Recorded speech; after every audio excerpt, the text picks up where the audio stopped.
Hello दोस्तों, सत श्री अकाल। केम छो, कैसे हैं आप सब। तो मैं हाजिर हूँ परिणीति की न्यू अपडेट्स आप सबके लिए लेकर, जहाँ पर पुलिस हमारे संजू को अरेस्ट करके ले गई है। और वहीं पर जो हमारी नीति है वो अपनी माँ के साथ बात कर रही होती है और बोलती है कि अब मेरा टारगेट ये संजू भी है, इसने मेरे साथ बहुत गलत कर दिया है और अब मेरे बदले की आग में सब लोग जलेंगे, मैं किसी को नहीं छोड़ूंगी। इस तरीके से नीति बोल रही होती है। और वहीं पर जो पार्वती होती है उसे पता चल जाता है कि ये संजू को जेल में पहुंचाने का जो खेल रचा है ये किसी और ने नहीं बल्कि नीति ने रचा है। वहीं पर संजू जेल में बोल रहा होता है कि मैंने प्यार में सब कुछ कर लिया, लेकिन मैंने ये एक्सपेक्ट नहीं किया था कि वो मुझे जेल तक पहुंचा देगी और मैं यहाँ पर इस तरीके से बंद होऊंगा। और अब वो कुछ सोच रहा है। संजू के जेल से बाहर आने के बाद ही पता चलेगा कि अब वो क्या करने वाला है। वहीं दूसरी तरफ जो पार्वती है वो अपनी माँ से बोल रही होती है कि मैं उस नीति को छोड़ूंगी नहीं। अगर मैं सीधे सीधे जाकर उससे बात करूंगी तो वो समझ जाएगी कि मैं पार्वती नहीं परी हूँ और मैं इस शादी को मानती हूँ।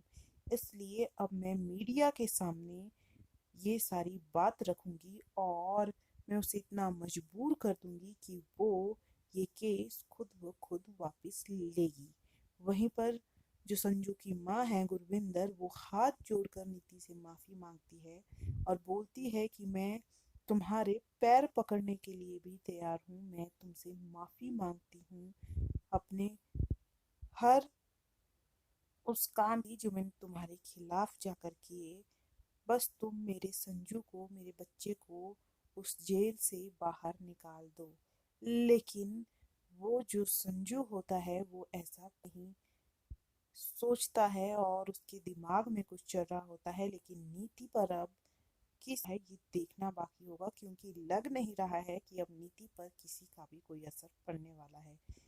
वो अपना गेम खेल रही है और नीति के दिमाग में बहुत ज़्यादा खतरनाक प्लान चल रहा है, क्योंकि अब नीति कुछ भी कर सकती है। क्योंकि नीति सीधे सीधे बोलती है कि अब मेरे पास खोने के लिए कुछ भी नहीं है। पहले मैं डर रही थी कि मैं ये खो दूंगी, मैं वो खो दूंगी, लेकिन अब मेरे पास खोने के लिए कुछ नहीं है। अब मेरा गेम शुरू होता है और इस मेरे बदले की आग में सब लोग जलेंगे। वहीं पर जब नीति अंबिका देवी से मिलने उसके घर आती है और तोड़ फोड़ करने लगती है तो अंबिका देवी उसे चांटा मार देती है और बोलती है कि मेरे घर से बाहर निकलो और तुम जैसे पागलों की मेरे घर में कोई जगह नहीं है। आगे की अपडेट्स के लिए बने रहिएगा। आज के लिए